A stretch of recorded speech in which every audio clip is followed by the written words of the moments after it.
Assalamualaikum warahmatullahi wabarakatuh. Salam sejahtera bagi agama selain agama Islam. Bismillah, alhamdulillah. Alhamdulillahilladzi a'anana fi qiyami faraidihi wa sunnatihi wa amarna bimtithali awamirihi wa ijtinabi nawahi. Allahumma sholli wa sallim ala sayyidina Muhammadin syahadatan tuqwi imanana wa syahadu anna sayyidana wa nabiyyana wa maulana Muhammadan abduhu wa rasuluh syahadatan tatlibus syafa'ah. Allahumma sholli wa sallim ala sayyidina Muhammadin wa ala alihi wa sahbihi wa sallim al-faizina bil rahmatihi. Alhamdulillah, dengan syukur mari kita sama-sama panjatkan kehadirat Allah Subhanahu wa taala yang telah begitu banyak melimpahkan karunia-Nya, taufik, hidayah, inayah, maunah, sehingga kita dipertemukan silaturahmi ini dalam rangka pengkajian kepustakaan kontemporer, diskusi lintas agama, positif, negatif, AI, dan solusi haji. Mari kita sama-sama kita awali diskusi ini dengan pembacaan suratul Fatihah untuk mengantarkan semoga perjalanan diskusi ini senantiasa dalam keberkahan dari Allah Subhanahu wa taala. Sekali lagi untuk menyingkat waktu, kita awali dengan pembacaan suratul Fatihah untuk mengantarkan diskusi ini. Ridhoillahi ta'ala bisyafaati Rasulillah ila hadratin Nabil Mustafa. Al-Fatihah.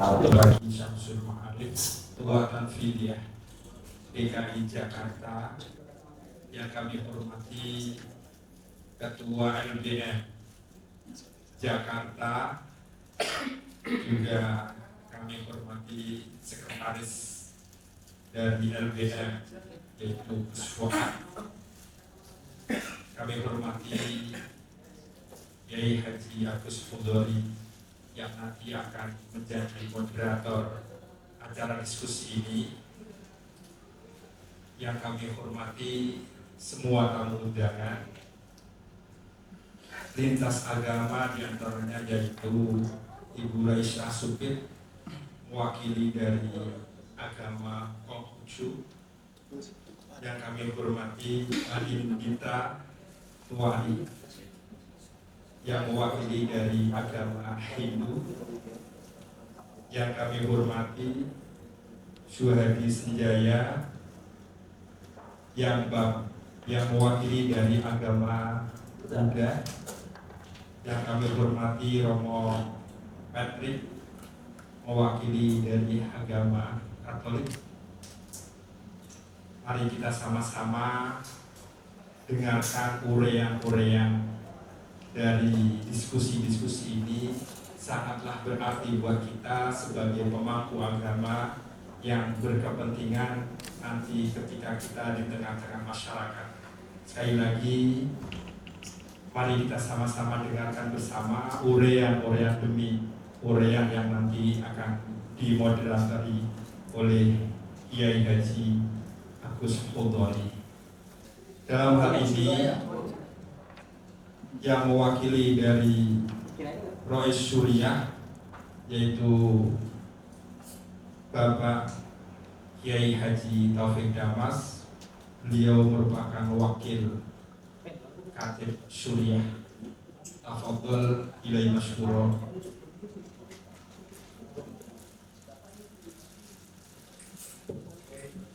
Assalamualaikum warahmatullahi wabarakatuh. Selamat sore, salam sejahtera, swastiastu, namo buddhaya, salam kebajikan untuk kita semua.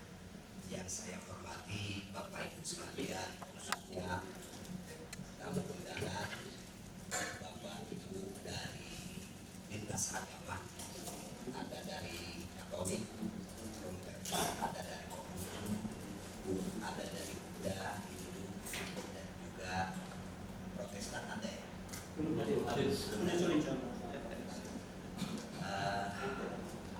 puji syukur kita panjatkan pada Tuhan Yang Maha Esa bahwa pada sore hari ini kita bisa berkumpul dalam rangka berikhtiar ikut andil dalam menyelesaikan problem sosial yang ada di tengah masyarakat.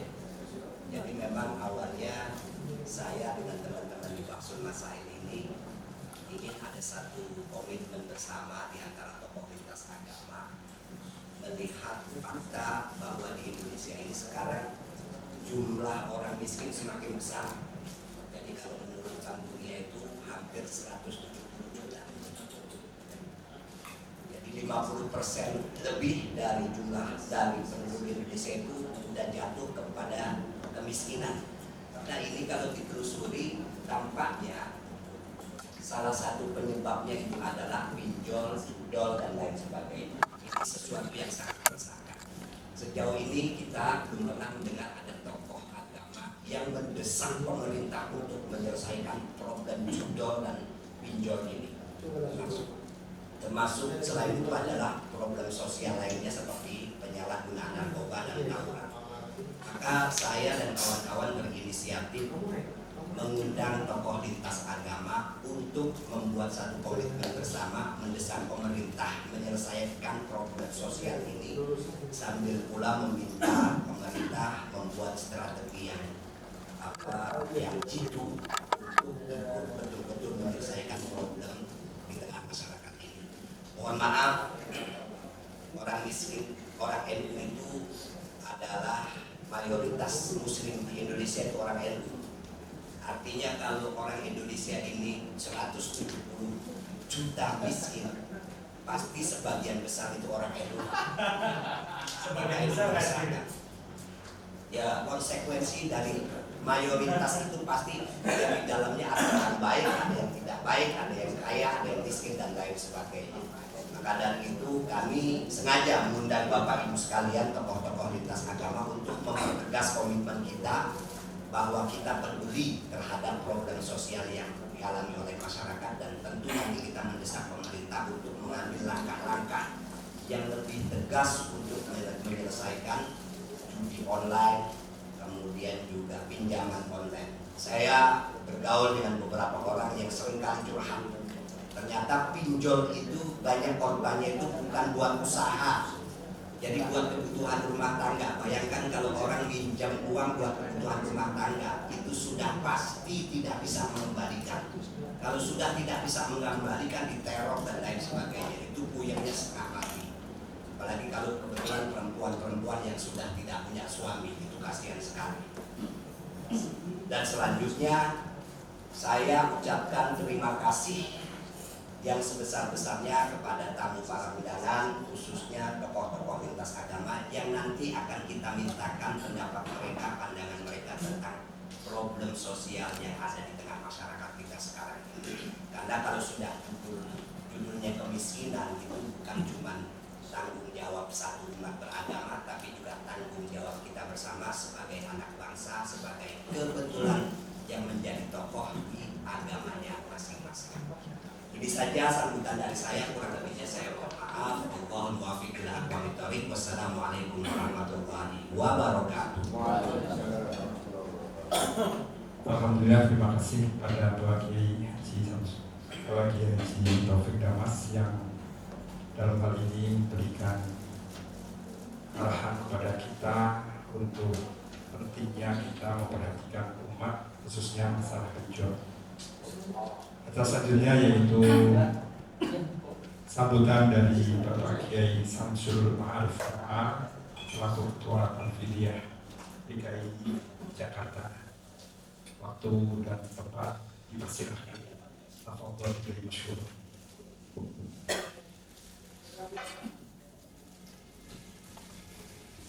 Assalamualaikum warahmatullahi wabarakatuh. Salam, Om Swastiastu, Namo Buddhaya, salam kebajikan, rahayu. Alhamdulillah, salatu wassalamu ala Rasulillah Sayyidina Muhammad bin Abdullah wa ala alihi wa sahbihi wa tabi'ahu wa la hamdulillah. Yang kami hormati Kiai Taufik Damas, mewakili Rasulullah dan yang kami hormati Ketua LBM Kiai Haji Masrur Ainul Majid, sahabat-sahabat dari pimpinan Majelis Agama hadir di sini dari sebelah kiri pakai baju hitam, paling muda ya,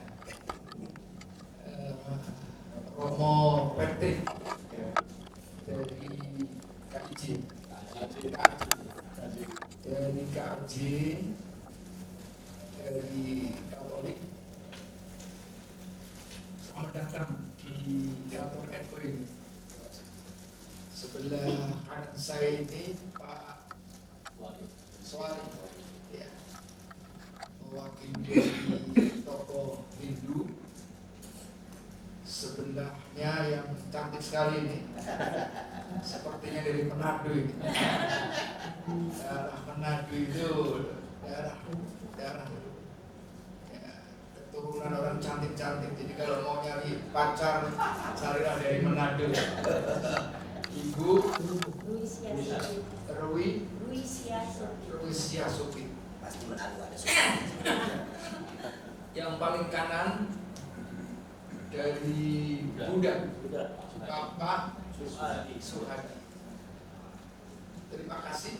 Yang pojok, oh masya Allah, putranya ganteng. Kalau punya partaian boleh.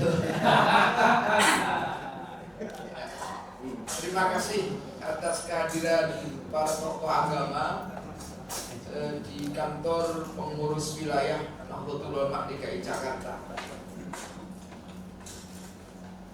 Kantor ini adalah kantor NU DKI, Pak.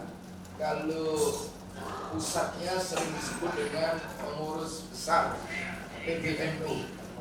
Ya, ini level wilayah atau level tingkat provinsi. Jadi disingkat menjadi pengurus wilayah. Ya.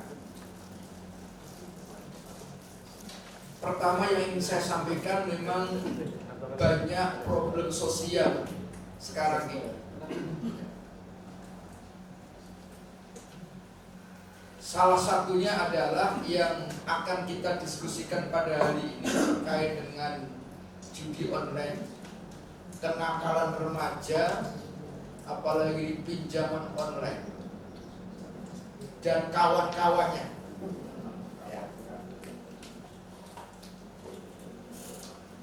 Mungkin sebagian tokoh agama sering menyampaikan pesan kepada pemeluknya, tetapi pesan kita ini nampaknya masih kurang keras atau kurang mendapat perhatian secara khusus. Bahkan ada kesan itu kan bisa benar bisa salah. Kesannya seakan-akan pemerintah itu membiarkan, dengan tanda kutip tidak begitu tegas, terutama terkait dengan judi online. Ya. Di sisi lain, tokoh agama itu sudah kadung sering disebut mitra pemerintah, Pak. Padahal mitra itu yang benar adalah saling memberikan masukan. Kalau bahasa NU-nya itu sodikul hukumah. Namanya sodik itu kan teman, mitra. Sodikuka man sodakoka laman sodakoka. Temanmu yang baik itu adalah man sodakoka, yang mau membenarkan kamu, laman sodakoka, bukan yang suka membenar-benarkan kamu. Jadi teman yang baik itu yang mau membenarkan. Kalau benar ya kita katakan benar, kita berikan apresiasi. Kalau salah kita luruskan. Nah, seringkali orang yang menyebut dirinya mitra itu kalau mau benar kan punya rasa nggak enak. Ini problem tokoh agama sekarang. Jadi semua tokoh agama mabniun ala sukun, sering diam terkait dengan problem sosial yang menyangkut pemerintah. Kalau tokoh agama itu sudah diam, tinggal nunggu masa kehancurannya. Nah, oleh karena itu tidak boleh lagi. Saya tidak tahu kalau mengundang tokoh-tokoh besar ini, Pak. Ya, saya diundang ini acaranya acara haji, acara bahas AI. Saya itu dari pagi bangun itu nyari referensi saya. Ya, tahu-tahu datang ke sini kok bahannya beda gitu kan. Oh, nanti lanjutannya. Nah, oleh karena itu kalau bisa ada media yang ikut menyuarakan bahwa tokoh-tokoh agama ini mendorong dengan sekeras-kerasnya, itu bahasa lain mendesak agar serius pemerintah. Masa sih wong barang kelihatan, ya judi online itu kan kelihatan, yang mengatur itu ada, masa nggak bisa itu? Barang sederhana sebetulnya kalau ada keseriusan. Tapi siapa yang mengambil keuntungan dalam hal ini kita tidak tahu, ya. Kita tidak boleh saling curiga mencurigai, tetapi kalau tokoh agama sudah ngomong, masa sih pemerintah tidak serius, ya. Nanti saya minta ketegasan dari majelis-majelis agama ini memberikan suara hati nurani, kesadaran. Kalau tokoh agama sudah diem, ya selesai di masyarakat, selesai matinya maksudnya. Nah, kita tidak tega, dan saya minta ini bapak-bapak semua ini ustaz yang hampir setiap minggunya khutbah, ya. Kalau tidak khutbah tidak hidup mereka. Bayangkan, Pak, kalau tidak khutbah tidak gitu, ya sama dengan Romo lah kira-kira itu. Pekerjaan sama, ya memang kerjanya khutbah, ya, memang tugasnya khutbah. Maka saya minta kepada para ahli pengkhutbah itu, kalau memberikan materi khutbahnya jangan sungkan-sungkan, Pak. Ya. Ini yang nyaman-nyaman aja, yang enak-enak aja, yang menyenangkan aja. Sudah tidak zaman itu. Ya. Itu sudah yang senang-senang dialah. Sekarang sudah waktunya harus mengkritisi problem sosial, ya.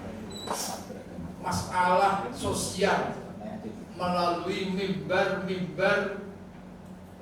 khutbah. Ya. Kita juga minta kepada tokoh majelis agama yang lain nanti katakanlah dalam 1 bulan ini temanya sama. Misalnya kita tunjukkan objek yang sama untuk menyuarakan perihal yang sama. Nah, insya Allah ada manfaatnya. Tapi kalau tokoh-tokoh agama sudah tidak didengar lagi, ini berarti ada masalah. Masalahnya apa? Masalahnya di tokoh agama sendiri. Itu sebabnya dulu ada tokoh agama, salah satu mujtahid peletak dasar-dasar keagamaan, Imam Malik bin Anas itu sekali waktu diundang oleh Raja Harun al-Rasyid suruh ngajar di istana. Itu Imam Malik nggak mau, Pak. Disuruh ngajar di istana nggak mau. Kalau model begini, wah dibatalin semua itu.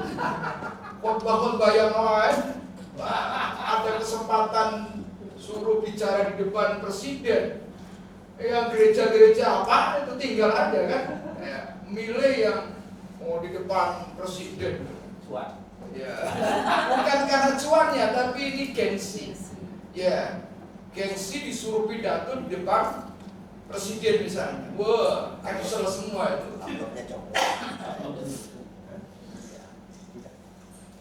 Nah, Imam Malik itu disuruh ngajar di istana nggak mau. Disurati balik, kata Imam Malik, al-ilmu yukta wala ya'ti.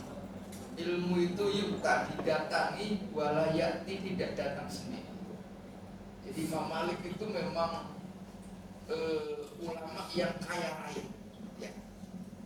Jadi dia punya jariyah, punya dulu masih ada sistem perbudakan.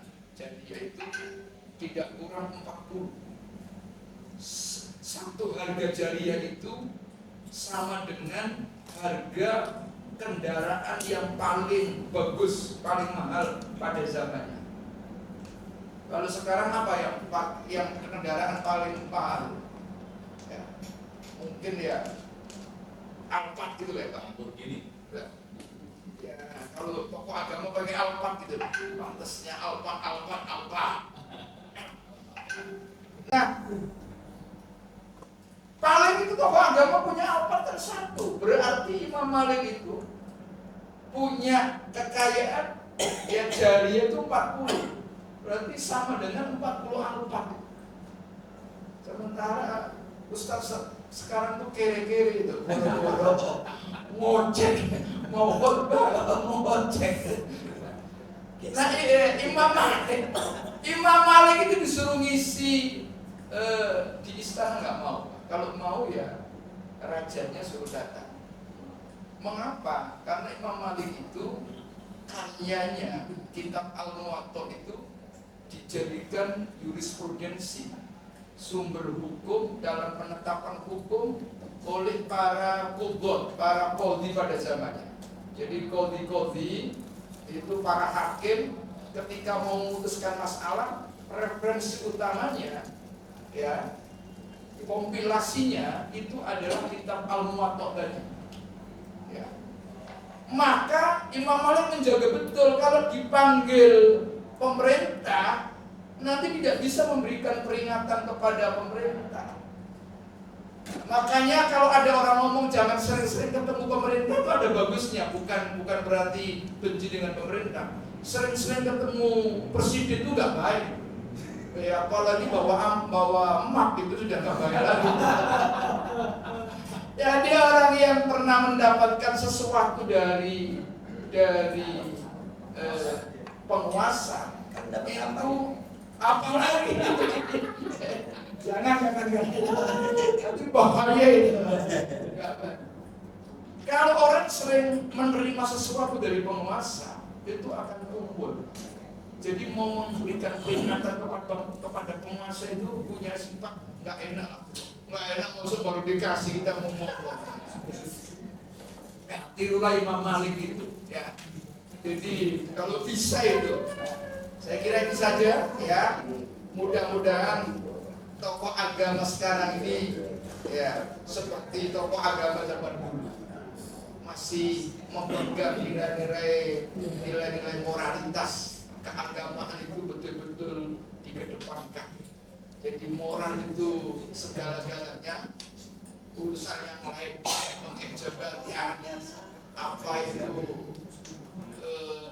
kasih sesuatu nggak saya sebutkan nanti bahaya itu nggak penting ya, nggak enak. Saya kira itu saja. Assalamualaikum warahmatullahi wabarakatuh. Terima kasih bagi Syamsul Ma'arif atas sambutannya. Kita selanjutnya yaitu diskusi lintas agama dalam hal ini akan dipandu atau dimoderatori oleh Kiai Haji Gus Pudori. Waktu dan tempat dipersilakan. Tafadhol masyhur.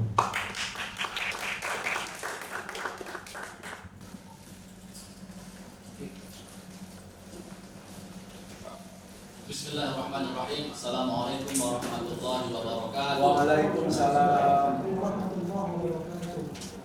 Alhamdulillahirabbil alamin wal 'aqibatu lil muttaqin wala 'udwana illa 'alal zalimin. Wassalatu wassalamu ala khairil khalqi sayyidina Muhammadin wa ala alihi wa sahbihi wa man tabi'ahum bi ihsan ila yaumiddin. Rabbi shrah li sadri wa yassir li amri wahlul 'uqdatam min lisani yafqahu qawli, amma ba'du.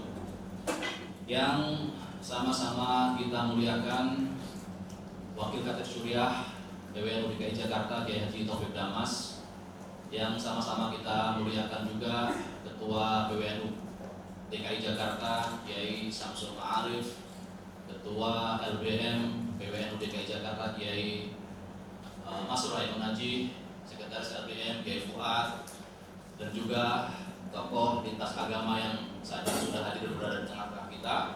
Ada di sebelah kiri saya Romo Petri, perwakilan Katolik. Sebelah kanan saya ada Panindita, ya, Panindita Tuari dari agama Hindu.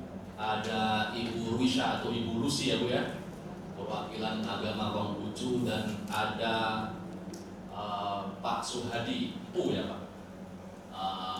Empu itu apa? Panjang-panjang MPU. Maha Pandita Utama. Itu Maha Pandita Utama Suhadi Senjaya, perwakilan agama Buddha. Ada 5 agama yang kita undang, namun hanya 4 yang konfirm. Satu lagi Kristen, itu sampai sekarang belum konfirm hadir. Muslim hadir ya? Muslim? Enggak, ada NU. Terima kasih kita sampaikan terima kasih yang sebesar-besarnya kepada Bapak yang hadir di forum ini, dan juga terima kasih yang sedalam-dalamnya kepada ibu-ibu yang hadir di tempat ini. Jadi kalau kita ucapkan terima kasih itu ada 2 cara. Kalau terima kasih kepada bapak-bapak, kita ucapkan terima kasih yang sebesar-besarnya. Kalau terima kasih kepada ibu-ibu, terima kasih yang sedalam-dalamnya. Gitu ya. Karena di dalam bahasa Arab itu ada ungkapan likulli maqalin maqamun wa likulli maqamin maqalun. Ya, di setiap ungkapan yang tepat itu ada tempatnya yang pas, dan di setiap tempat yang tepat ada ucapannya yang pas. Jadi kita ngomong harus kita sesuaikan. Betul Bu, ya. Jadi terima kasih sebesar-besarnya. Terima kasih sebesar-besarnya bagi bapak-bapak, dan terima kasih yang sedalam-dalamnya bagi ibu-ibu yang sudah hadir. Baik, para kiai ini di depan kita ini para kiai muda, Bu, Pak, ya, para kiai muda yang tergabung dalam LBM. Sedikit pengenalan mungkin.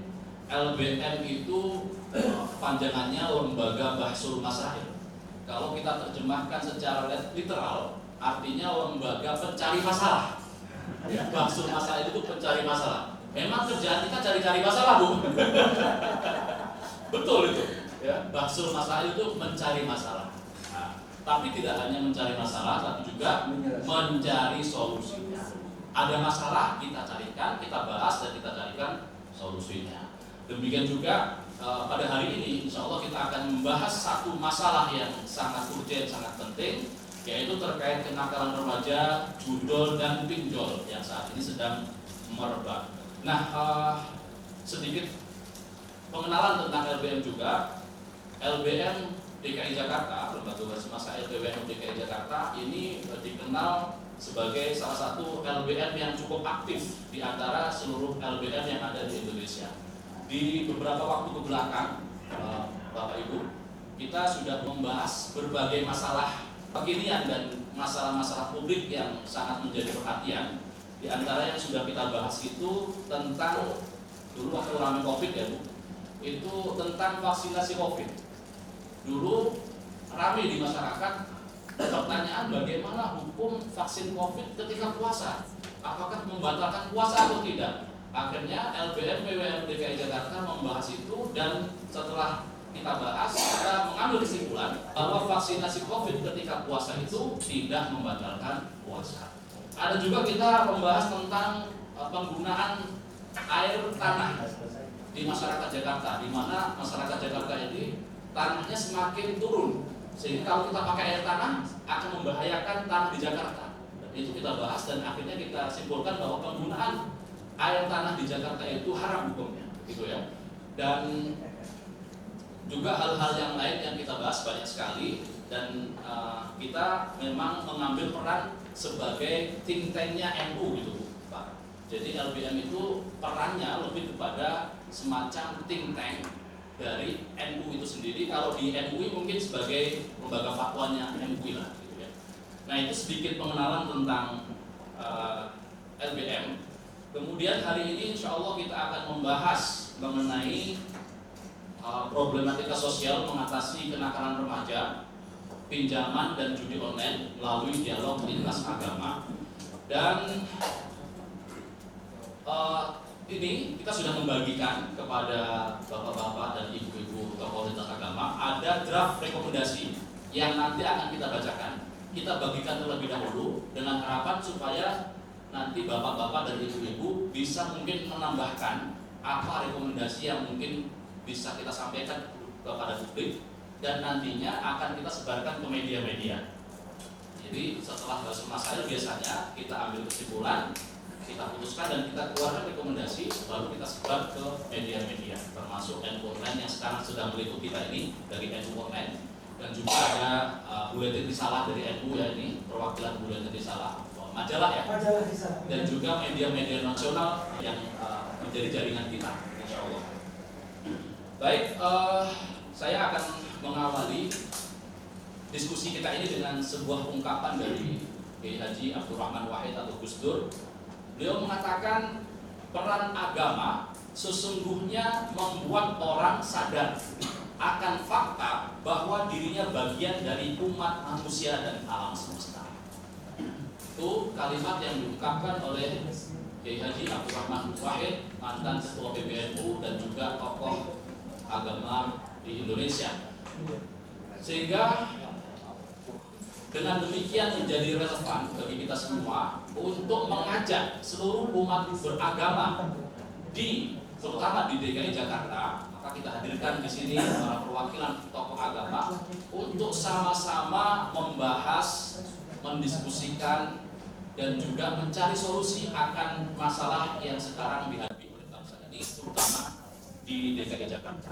Kalau kita bicara misalnya soal judi online itu saat ini semakin marak, semakin mengkhawatirkan. Bahkan efek dari judi online itu sendiri tidak hanya menyasar masyarakat kecil, tapi juga semua kalangan, bahkan kalangan-kalangan artis. Terakhir kita lihat misalnya ada orang tua atau bapaknya artis kecil ya, yang namanya Farel Prayoga, itu ditangkap polisi karena ketagihan judi online. Padahal ini anaknya artis yang setiap hari, setiap bulan mungkin diberi nafkah, diberi uang jatah dari anaknya sebagai seniman, tapi terlibat judi online. Kemudian ada juga artis yang lain itu dari suaminya, siapa tadi saya catat, suami dari Cikita Medi ya, suami Cikita Medi juga terlibat judi online dan akhirnya ditangkap. Beberapa waktu terakhir ada kasus yang melibatkan pejabat yang harusnya membentengi judi online, yaitu pejabat Komdigi atau Kominfo sekarang. Itu juga ditangkap karena justru melindungi judi online. Oleh karena itu, dari berbagai permasalahan yang ada ini, kita ingin mendapatkan input, mendapatkan insight-insight dari para tokoh agama ini, bagaimana peran kita seharusnya dalam melindungi generasi muda kita dari kenakalan remaja dan juga judol dan pinjol ini. Karena judol dan pinjol itu memang ibarat dua mata uang yang tidak bisa dipisahkan. Begitu dia terjebak ke dalam judi online, maka ketika dia tidak punya apa-apa, maka dia akan lari kepada pinjaman online dan seterusnya. Oleh karena itu kita awali diskusi kita ini dari keempat narasumber, kita beri waktu masing-masing maksimal singkat saja 10 menit. Nanti kita lanjut dengan beberapa pertanyaan. Ya, 10 menit maksimal 15 menit. Baik, kita awali dari siapa dulu, Pak? Udi. Baik, kita awali mungkin dari yang paling cantik dulu ya. Dari Ibu Rusi, dari perwakilan Konghucu. Waktu dan tempat kami persilakan, silakan. Itu ya.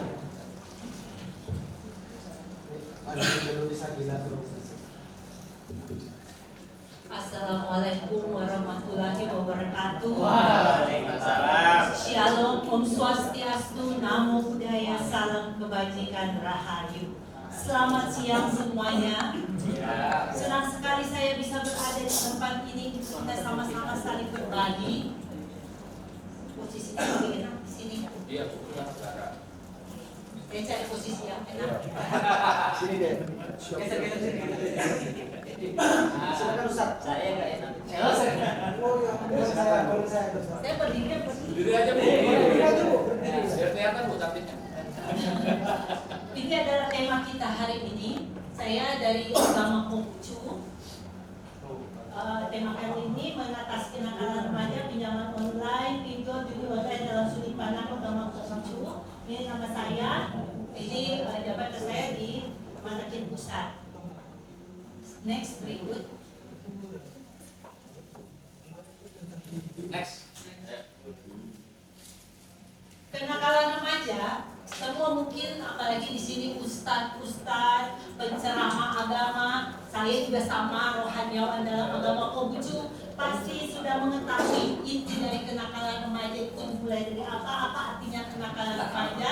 Ini saya mungkin tidak akan jelaskan lagi karena mempersingkat waktu. Itu adalah perilaku menyimpang norma aturan yang ada dalam masyarakat, norma agama. Agama Konghucu menekankan pentingnya moralitas dan kesusilaan dalam kehidupan sehari-hari. Agama Konghucu juga mengajarkan untuk berhati-hati dalam tindakan, pikiran, dan perbuatan untuk menghindari hal-hal yang bersifat tidak susila. Berikutnya, beberapa contoh kenakalan remaja yang bertentangan dengan ajaran agama mungkin kita juga sama. Perilaku seksual yang tidak bertanggung jawab, penyalaan minuman keras, narkoba, perbuatan yang merugikan orang lain, tidak sopan, tidak jujur, perilaku tidak bertanggung jawab, tidak berbakti. Ini mungkin saya nggak usah panjang lebar menjelaskan karena para ustadz kiai di situ sudah sama lah pemikiran kita sebagai tokoh agama. Ya, berikut faktor-faktor yang mempengaruhi kenakalan remaja adalah pengaruh lingkungan. Pengaruh lingkungan itu pasti kita juga udah tahu, itu adalah media sosial, pertemanan, lingkungan sekitar itu sangat mempengaruhi.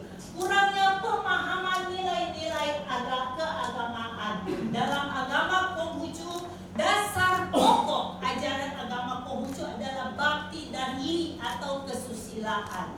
Itu adalah dasar pokok dalam ajaran agama Konghucu.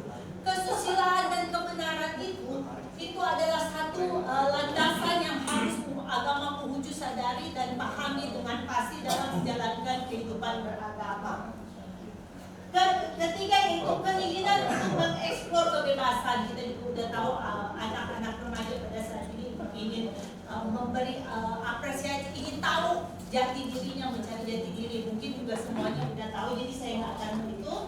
Keempat, masalah psikososial, itu karena depresi, kurang percaya diri, itu karena trauma dan macam-macam, itu pengaruh di sini. Berikut cara mengatasi kenakalan remaja. Pembinaan karakter dimulai dari rumah ke dalam keluarga. Dalam kitab suci agama Konghucu itu di tengah sempurna ayat ke-8 terdapat 5 hubungan, atau di dalam agama Konghucu itu mengenal ada ulun atau 5 hubungan, yaitu 1. Hubungan raja dan menteri atau atasan dan bawahan, hubungan suami dan istri, hubungan orang tua dan anak, hubungan kakak dan adik, hubungan antara kawan dan sahabat. Nah, yang tadi dulu Pak, yang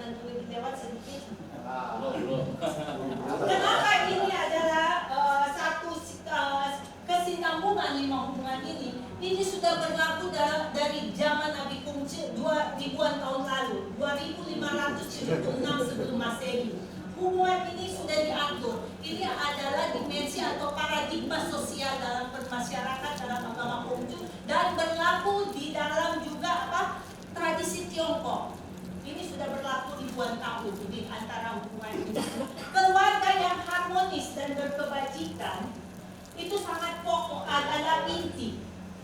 Hubungan suami istri adalah keluarga, itu adalah inti. Karena apa? Dari situlah kita semua juga tahu, dari situlah tabiat anak, karakter anak itu terbentuk. Makanya hubungan ini harus kita sadari dan kita pelajari benar-benar dalam ajaran agama Konghucu seperti ini. Kualitas hidup itu, meraih itu semua adalah untuk mencapai suatu kebahagiaan dalam keluarga. Suami yang benar adalah pasti otomatis istrinya juga yang bisa membimbing pasangan dia itu bisa menjadi seorang yang bijak. Itu adalah suami yang benar. Orang tua yang penuh kasih sayang pasti akan mendidik anak-anaknya menjadi anak-anak yang berguna juga. Sebagai anak harus berbakti kepada orang tua, itu hubungannya tersebut. Sebagai saudara, sebagai kakak itu harus bisa membimbing adiknya dengan kasih sayang, dan sebagai adik dia harus berlaku hormat kepada kakak.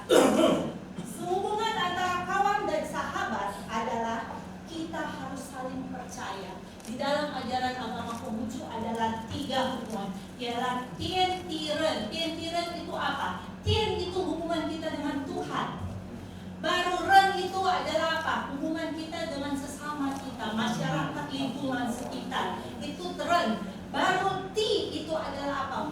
Ti itu adalah tanah. Hubungan kita dengan alam sekitar, dengan dunia. Itu adalah tien tiren. Dalam ajaran agama Konghucu itu mengatur adalah hubungan tien tiren tersebut. Selanjutnya, jadi kita harus tahu sebagai umat agama Konghucu itu tentang hubungan-hubungan itu harus agama Konghucu sebagai umat agama Konghucu.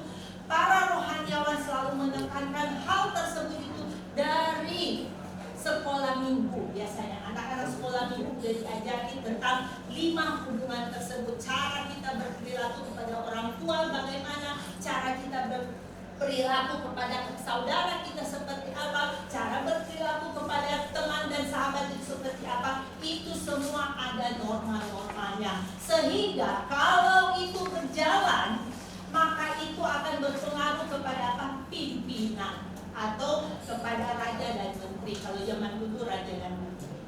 Selanjutnya, dalam agama Konghucu, kenapa kalau tadi mereka bilang salam kebajikan, saya tangannya langsung seperti ini. Kalau kita semua berhormat kan langsung seperti ini. Kalau para, saya pakai ustaz ya, kiai. Para kiai kalau ketemu orang agama Konghucu langsung, pasti mereka otomatis langsung begini tangannya. Itu ada artinya. Artinya adalah, ini saya taruh dulu ya. Ini adalah tangan kiri menutup tangan kanan. Tangan kiri menutup tangan kanan. Itu adalah apa? Kalau digabung adalah membentuk, untuk bahasa Cina segini itu adalah orang atau ren. Ren artinya orang. Jadi aku dilahirkan melalui perantaraan ayah dan ibu menjadi manusia. Kan menjadi ren, orang, menjadi manusia. Di dalam kehidupan sehari-hari saya harus menjalankan 8 kebajikan. 8 kebajikan adalah bakti, rendah hati, setia, dapat dipercaya, susila, kebenaran, kebijaksanaan, suci hati dan tahu malu. Dan itu saya dekat di dalam hati saya. Makanya kalau kita selalu berdoa, kita selalu posisinya seperti itu. Itu berarti saya selalu ingat akan orang tua saya dan 8 kebajikan untuk menjalankan dalam kehidupan sehari-hari. Selanjutnya, tempat ibadah agama Konghucu itu ada beberapa namanya aja. Ada kelenteng, ada miau, itu cuma nama. Tetapi sebenarnya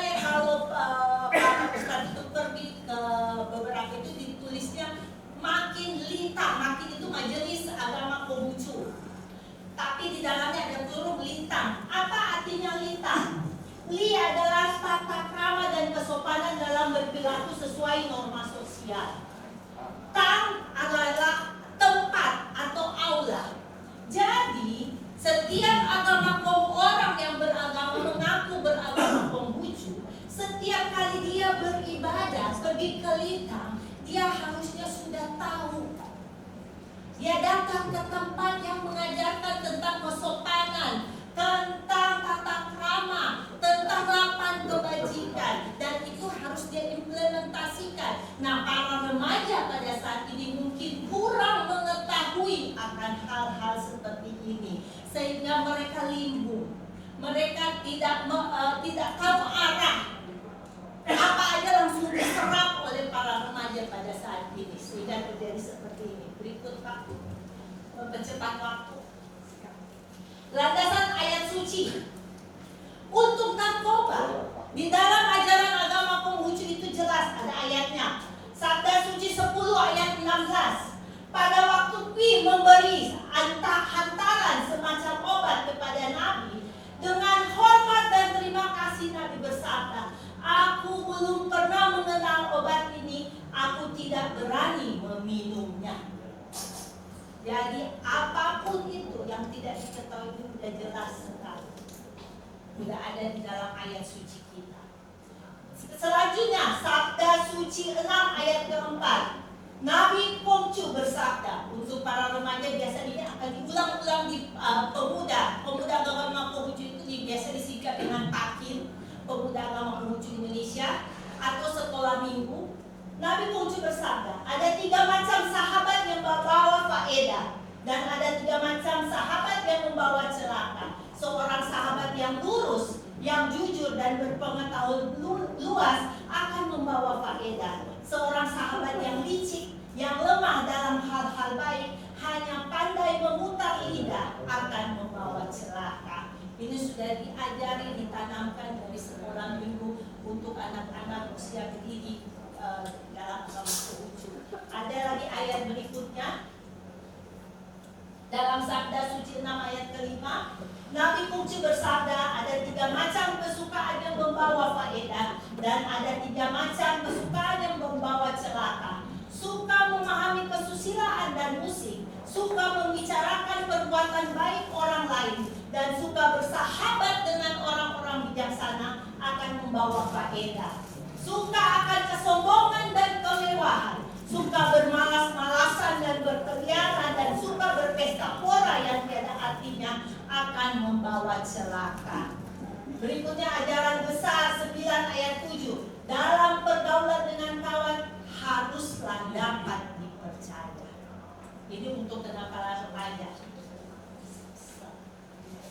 Nah, ini untuk pinjaman online. Mungkin semua ini pinjaman online ini semua sudah tahu. Berikutnya, penyebab terjadinya pinjaman online adalah pada intinya adalah perilaku konsumtif, walaupun nanti ada hubungan juga dengan judi online nantinya. Tapi pada awalnya ini adalah perilaku konsumtif. Itu adalah faktor eksternal, kepribadian, harga diri, motivasi, proses belajar, gaya hidup, faktor eksternal, kebudayaan, keluarga, kelompok referensi, kelas sosial. Ada yang karena kebanyakan yang masuk dalam pinjol itu adalah wanita. Yang masuk dalam perangkap pinjol adalah perempuan atau wanita. Dan kebanyakan yang masuk dalam kategori ini adalah para ibu-ibu, wanita atau perempuan, yang kebanyakan masuk dalam perangkap seperti ini. Selanjutnya, ciri-ciri gaya hidup konsumtif ini pasti semua sudah tahu. Rasa gengsi yang tinggi, selalu ikut tren, hidup mewah, suka digabung orang lain, pilih-pilih dalam bersosialisasi, apalagi zaman sekarang. Kalau zaman saya dulu mungkin, zaman bapak-bapak dulu mungkin nggak ada fleksi, nggak ada internet apa yang jadi media sosial, nggak ada yang pamer-pamer, nggak ada apa, jadi nggak ada seperti itu. Kalau sekarang ini pasti semua udah bisa lihat, semua sebisa itu bisa akses untuk seperti itu. Hal-hal kemewahan seperti ini pasti sudah sudah biasa gitu. Selanjutnya, nah karena hal-hal tersebut makanya terjebak kepada pinjaman online. Selanjutnya Pak, ini menghemat waktu, pasti semua udah tahu lah. Landasan ayat suci untuk tidak terlibat dalam pinjaman online.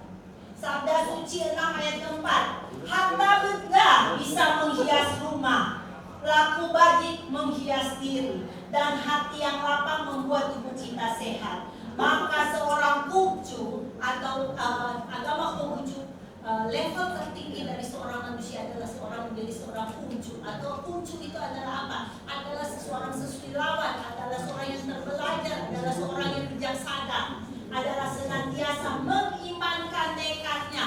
Mengimankan tekad tidak selalu berdiri di tengah.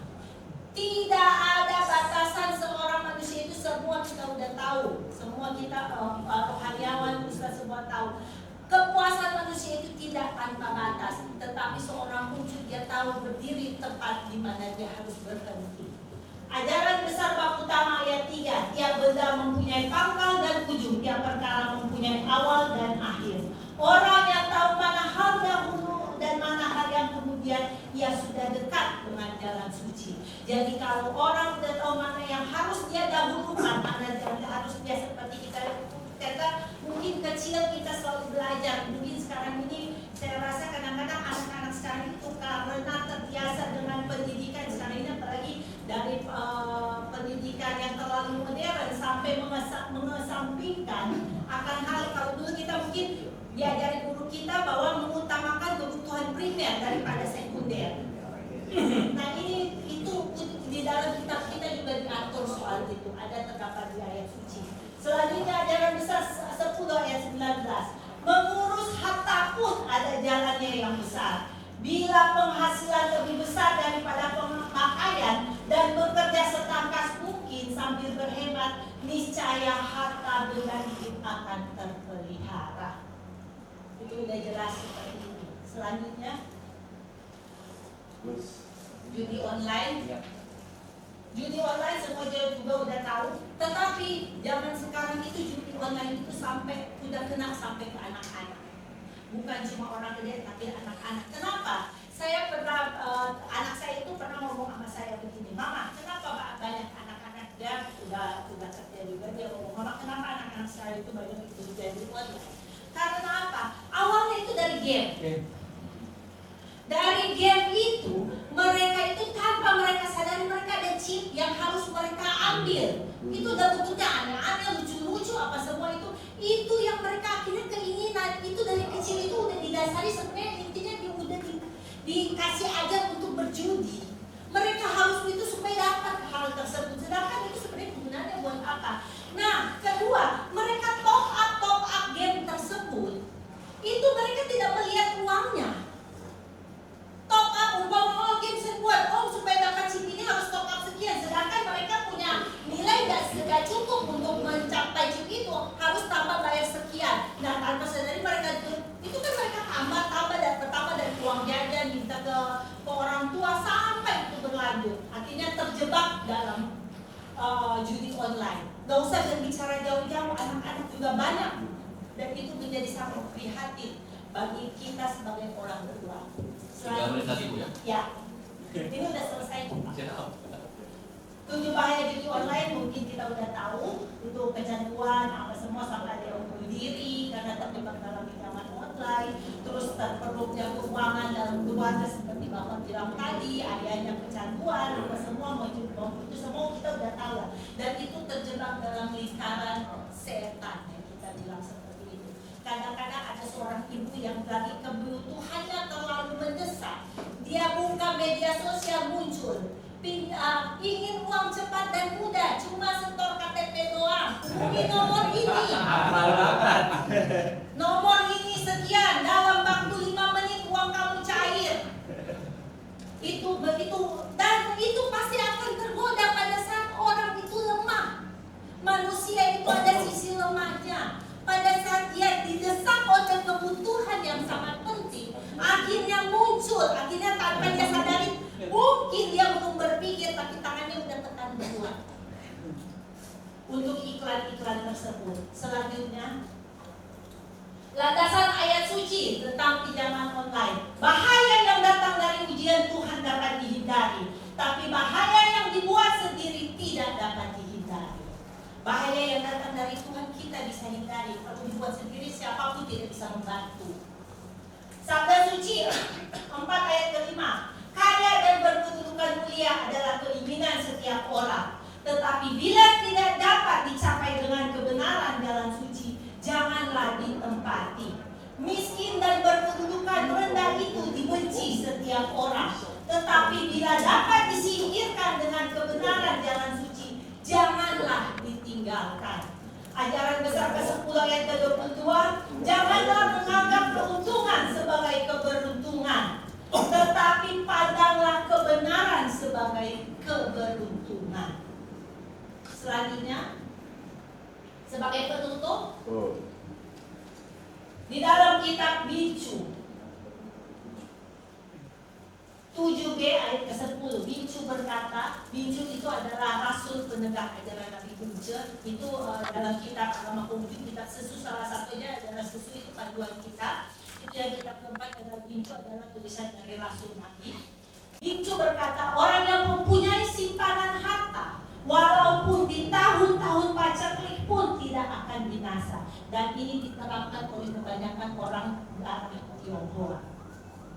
Mereka mempunyai simpanan harta untuk walaupun masa paceklik pun tidak akan binasa. Dan ini sudah berlaku di bulan tahun.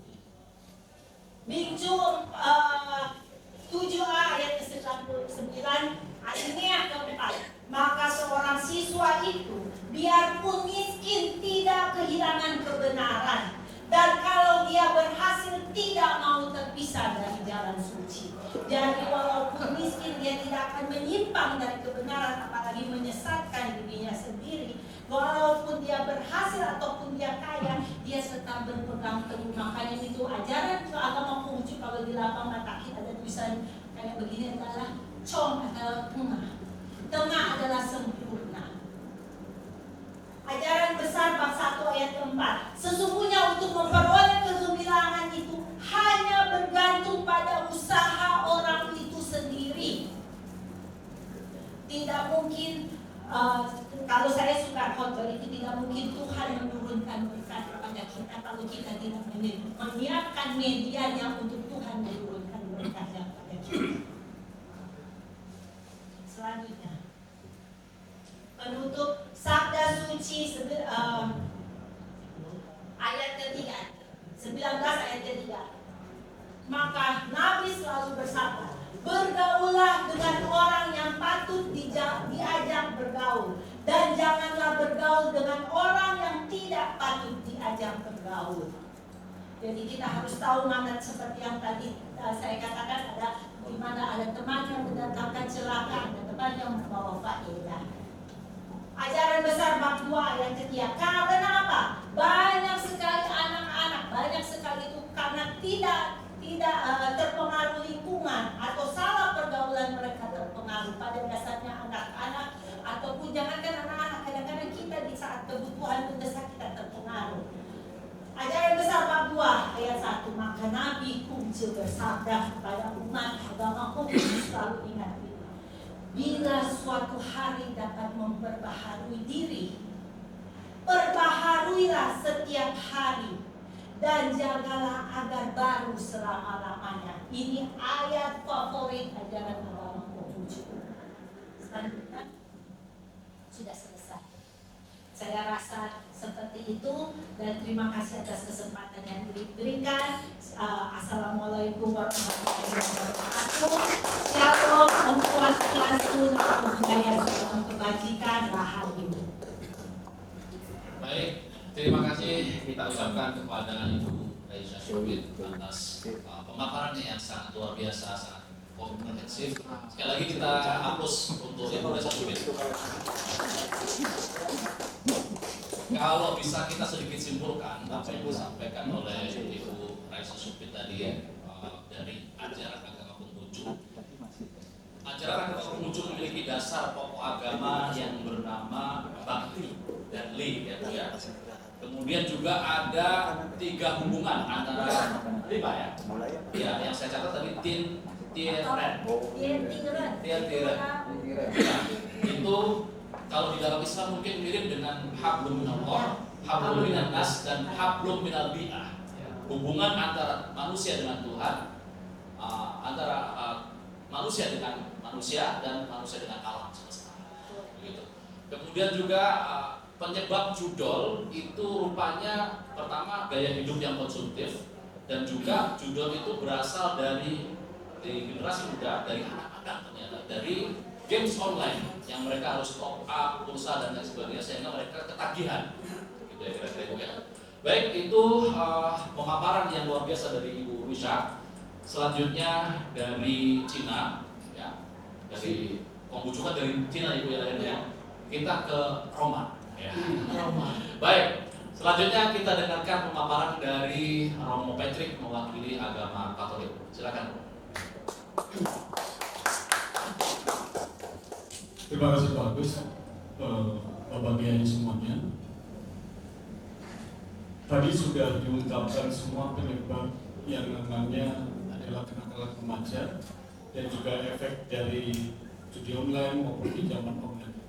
Ya seperti itu memang yang terjadi di masyarakat. Tapi mari kita lihat, saat ini yang terjadi adalah Bapak Ibu, kita semua itu tidak mungkin tidak ada yang punya handphone. Dan kalau saya tanya pun Bapak Ibu di sini, pasti lebih dari satu handphone yang kita punya. Satu handphone yang kita punya dengan berbagai macam merek. Dari sini kita mau melihat bahwa kita ini tidak bisa dilepaskan yang namanya adalah handphone, gadget kita. Suka nggak suka, kita mau seperti apa, ya gadget itu ada. Mulai dari mungkin anak-anak mereka yang balita, dan kita yang paling senior pun tidak bisa lepas yang namanya adalah handphone. Dan kita harus menyadari juga bahwa anak-anak kita atau kita sendiri, dunia itu ada di tangan kita. Karena dengan sekali klik kita bisa cari apapun itu. Kita mau mencari tentang finansial marketing, kita mau cari tentang 7 keajaiban dunia yang tidak bergeser, kita mau mencari tentang kebenaran iman dari masing-masing agama, ada di sini semua dan bisa belajar di sini. Dan inilah yang bisa kita lakukan, yang bisa kita harapkan dari perkembangan teknologi yang sangat luar biasa ini. Kalau perkembangan teknologi yang luar biasa ini tidak kita imbangi yang namanya dengan iman, yang namanya dengan kemampuan kita untuk memilah dan memilih mana yang baik, mana yang benar, mana yang benar bagi kehidupan kita. Kebebasan di dalam untuk memilih platform-platform maupun segala sesuatu yang ada di handphone itu adalah keputusan dari pribadi. Tidak bisa diganggu. Mirip-mirip mungkin juga dengan memilih dengan agamanya. Karena Bapak Ibu, siapa yang bisa jamin anak-anak kita itu tidak mendownload atau tidak mengakses situs-situs yang memang bukan pada waktunya. Anak-anak kita itu adalah tidak 24 jam bersama dengan Tuhan. Bisa dibilang 8-9 jam mereka berkumpul dengan teman-temannya di sekolah dan lain sebagainya. Kita perlu tahu dulu bahwa kita adalah di dalam situasi dunia perkembangan media sosial yang sangat pesat sekali. Dan seperti yang Bapak Ibu kita lihat di sini udah muncul dengan namanya AI, Artificial Intelligence. Bapak Ibu, saya ngomong seperti ini, namanya nanti di itu. Saya udah diganti dengan suara saya, tapi bukan dari konten dari saya katakan ini. Bisa jadi adalah konten yang di-upload nanti itu adalah bisa untuk menghakimi agama dan lain sebagainya. Karena dari mimik, dari situasi dan kondisi, semuanya itu bisa dilakukan. Saya yakin, Pak Kiai semua kita dan ada di sini, pasti di handphone kita itu sudah ada yang namanya AI atau sebagai contoh adalah tokoh-tokoh besar yang ada di Indonesia itu ditangkap seolah-olah ditangkap oleh polisi orang lain padahal dipakai adalah oleh AI. Dan Bapak Ibu, Pak Yai sendiri juga lihat. Sekarang ini saya apakah lewat di dalam handphone Pak Yai semua. Malah ada yang membuat AI itu adalah mereka, saya lagi ada di bener ya, di neraka, saya lagi ada di surga. Itu sudah menggambarkan yang seperti yang seolah-olah itu adalah gambaran dari kita. Tapi suka nggak suka, siapa yang bisa untuk menolak? Siapa yang bisa untuk meredam mereka itu menggunakan AI ini? Dan bisa untuk memilih itu adalah kita pribadi. Segala sesuatunya itu adalah keputusan pribadi. Tetapi Pak Yai saya mengatakan bahwa segala sesuatu yang kita lakukan itu adalah demi bond atau kesejahteraan bersama.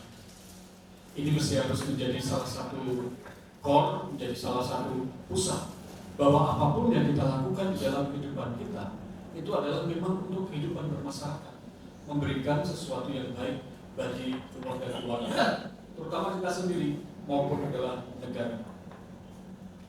Devosi yang paling sederhana di dalam Katolik adalah Bapak Ibu, pasti yang membedakan adalah kami ini setiap kali dalam perjalanan, rapat, makan, dan lain sebagainya, pasti kami itu membuka dengan tanda salib atau tanda kemenangan Kristus dalam nama Bapa, Putra, dan Roh Kudus. Amin.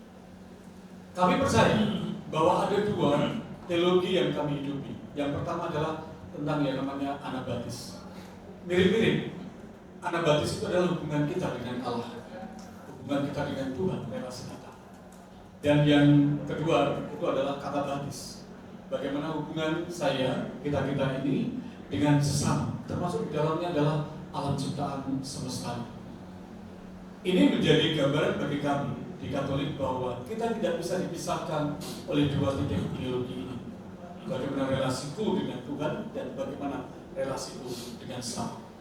Kalau ditanya, Romo, apa yang menjadi barometer kita itu mencintai Tuhan? Saya bilang sama anak-anak muda, hal yang paling simpel bagaimana kita mencintai Tuhan itu adalah bagaimana kamu memperlakukan mama, papa kamu, oma kamu, opa kamu, keluarga. Apakah kamu memperlakukan mama kamu, ibu kamu, papa kamu, bunda kamu, siapapun yang ada di keluarga itu dengan baik? Ya kalau kamu memperlakukan orang-orang terdekatmu itu dengan baik, hubungan dengan Allah, hubungan dengan manusia itu, ya pasti hubungan kamu dengan Allah pasti baik. Dan ini adalah mengerucut kepada yang namanya kenakalan remaja. Bapak Ibu, kita semua lihat ya bagaimana media sosial itu juga memberikan stimulus terhadap munculnya berbagai macam hal yang namanya adalah tawuran. Kalau dulu mungkin agak susah untuk mengumpulkan massa, tetapi Bapak Ibu, bagi kita tuh sekarang ini anak-anak kita itu nanti jam 11 kita kumpul di sini. Semuanya bisa kumpul bareng. Terus apa aja alat-alatnya yang dibawa? Semuanya dalam sekejap mereka bisa kumpul di sini. Makanya tidak heran kalau misalkan ada keributan dan lain sebagainya. Saat ini mereka mudah untuk seperti itu. Satu hal yang bisa kita lihat adalah sebagai orang tua dan saya sebagai rohaniwan, sebagai seorang imam di gereja Katolik adalah senantiasa memberikan tempat dan memberikan waktu dan tentunya adalah memberikan segala sesuatu yang diberikan anak-anak kita supaya on the track. On the track itu adalah untuk selalu kembali kepada Sang Pencipta. Balikin lagi, kamu buat apa mau seperti ini? Apa yang kamu perjuangkan? Kamu tidak lihat mama kamu tidak lihat papi kamu tidak lihat ayah kamu yang mereka masih bekerja seperti itu, banting Tuhan seperti itu.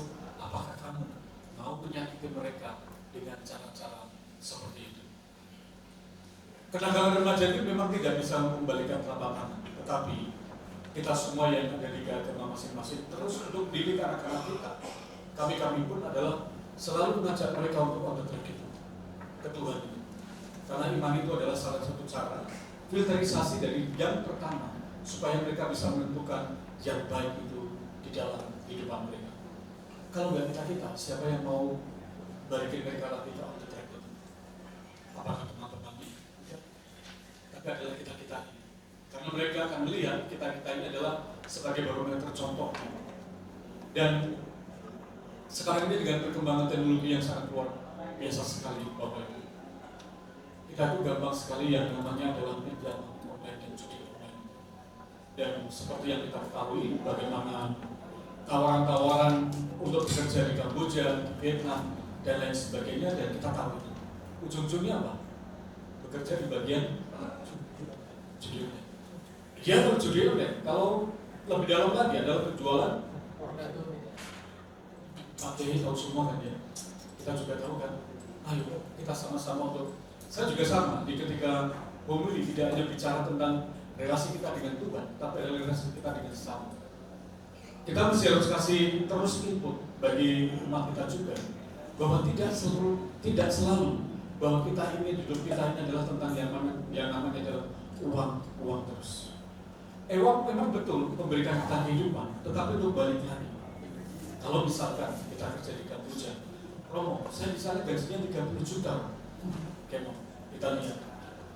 Kalau sesuatu yang diberikan secara bombastis, sesuatu yang ditawarkan secara bombastis, itu pasti ada ujungnya di sini.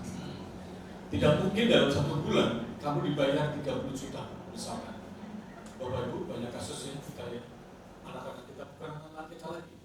Mereka walaupun berbeda pulau, tetapi itu adalah saudara kita juga. Mereka pulang, ginjalnya hilang, dan lain sebagainya. Karena apa? Karena ketidakmampuan untuk melihat dan memilih bahwa ini tidak untuk dilakukan. Memang ujung-ujungnya itu adalah tentang kemiskinan. Dan memang ini adalah tugas kita dan juga tugas pemerintah untuk bahu-membahu menciptakan sesuatu yang baik bagi tataran masyarakat.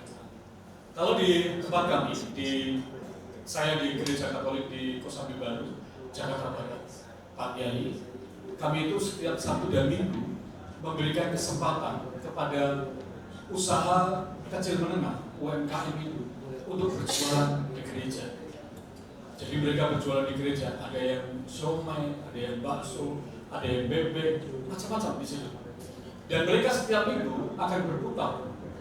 Mereka setiap minggu akan berganti orang. Supaya apa? Supaya kita juga bertanggung jawab terhadap perekonomian mereka. Tidak hanya dengan relasi kita dengan alam, tapi adalah relasi kita dengan sesama juga harus diperjuangkan. Tidak hanya sekitar dari altar, tidak hanya sekitar dari bait Allah, tetapi adalah harus dibawa ke dalam situasi pasar. Karena umat kita juga butuh yang namanya adalah ekonominya berjalan dengan baik.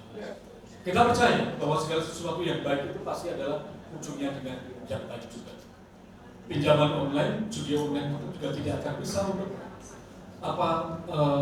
dibalikan telapak tangan, karena pasti punya kartel dan lain sebagainya, pasti punya yang membacking semua dan lain sebagainya. Tetapi yang paling utama adalah bagi kita memberikan satu bentuk selalu pengajaran kepada umat kita masing-masing bahaya judi online dan pinjaman online itu. Gak segan-segan,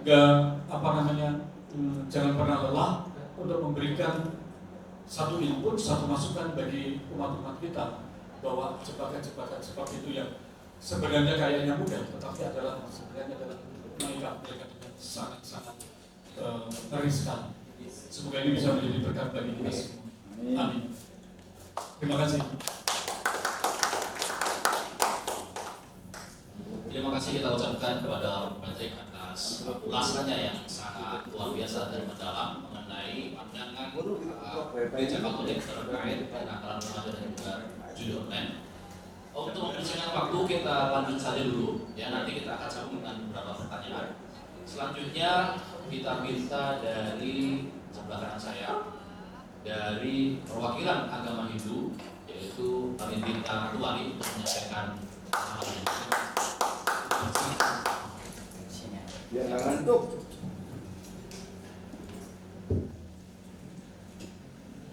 Om Swastiastu, Assalamualaikum warahmatullahi wabarakatuh. Selamat pagi dan salam sejahtera bagi kita semua. Shalom.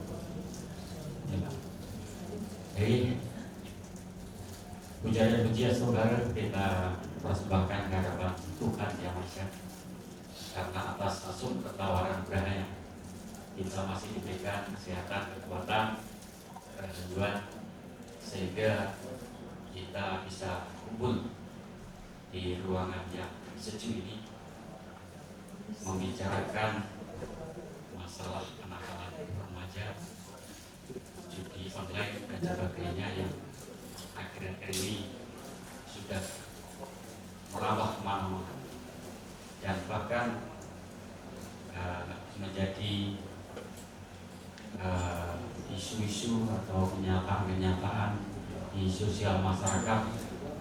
Banyak warga-warga kita yang tidak bahagia karena juga judi online. Karena pada dasarnya kalau kita tinjau dari ajaran Hindu itu adalah mengidam-idamkan kedamaian. Untuk itu setiap akhir kata pasti santi, santi, santi. Santi artinya damai, bukan Pak Santi.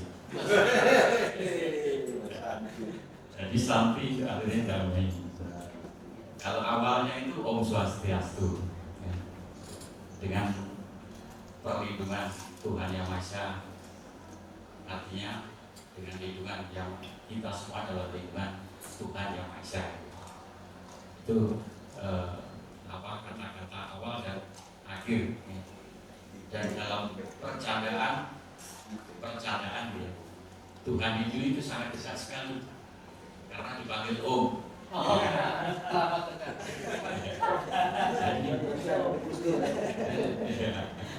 Jadi dipanggilnya Om. Tuhan yang paling dekat itu adalah agama itu karena dipanggil Om. Sebetulnya Om itu dari tiga huruf ya. A, U, M ya.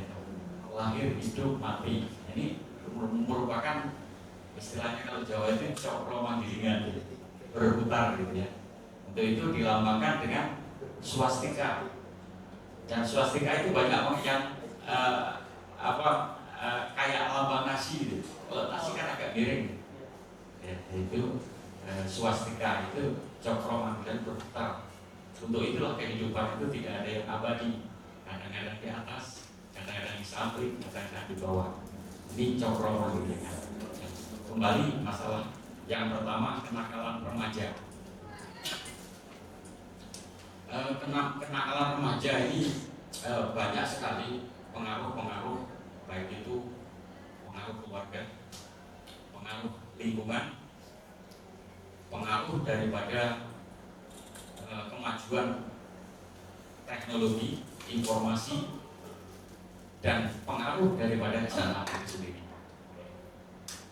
Pengaruh dari keluarga ini kebanyakan disebabkan karena dalam keluarga kurang harmonis, kurang damai, sering berkelahi, bertengkar dan sebagainya, sehingga mempengaruhi daripada anak itu yang mendengarkan, ikut-ikutan dia. Jadi pengaruh terutama dari keluarga. Untuk itulah kalau mau anaknya tidak nakal, ciptakan dulu kedamaian dalam rumah tangga. Nah, pengaruh daripada lingkungan. Lingkungan ini sangat mempengaruhi, sangat kuat sekali, baik itu di lingkungan misalnya tempat sembahyang, di lingkungan kerja dan sebagainya. Ini kita terpengaruh kalau di lingkungan ini bersama tokoh-tokoh agama dan para kiai. Ini adil rasanya, ya. Karena semua doanya luar biasa. Ya.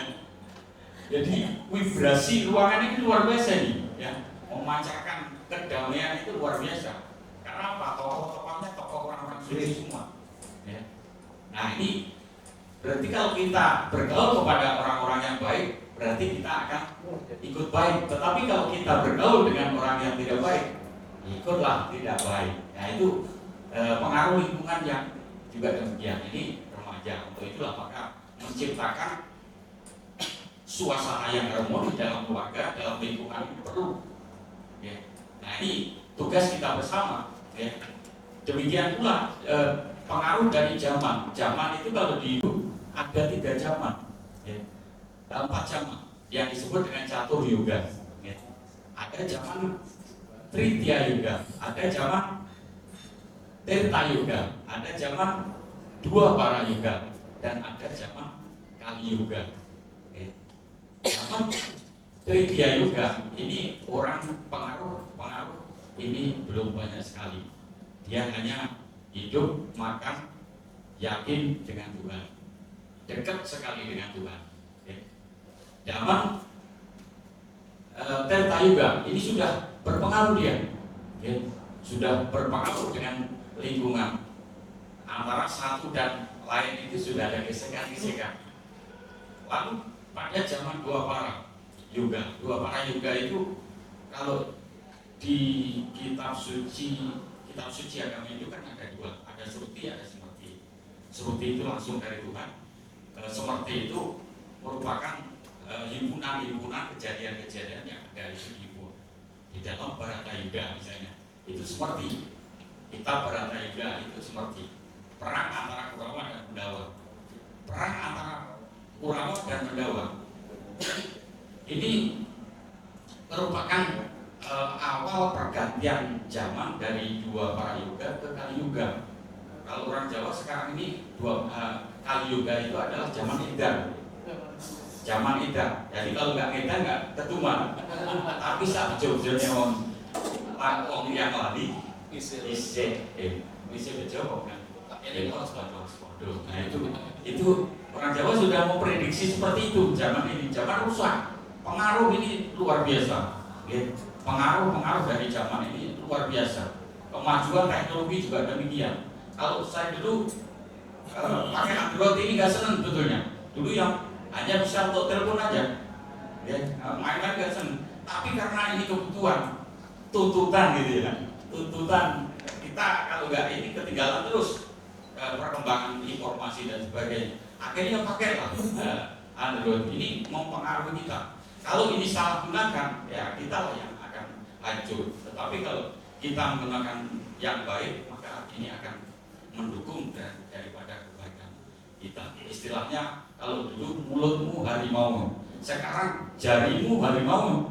Salah kita ngetik, ya udah kita kena pelanggaran.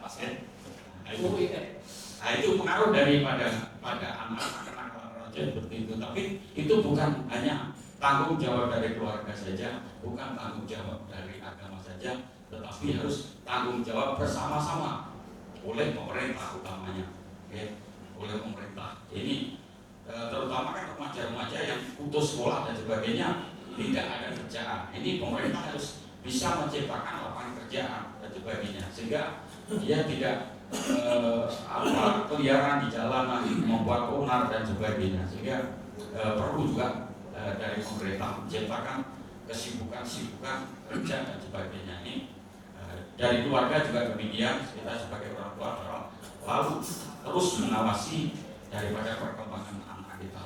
Apalagi kalau kita punya anak cewek, ya. Nah ini pengawasannya lebih ketat karena rawan sekali. Kalau cowok ya baik, yang penting pergaulan. Sehingga dengan demikian, kalau Hindu pendidikan itu dimulai dari anak itu dalam kandungan.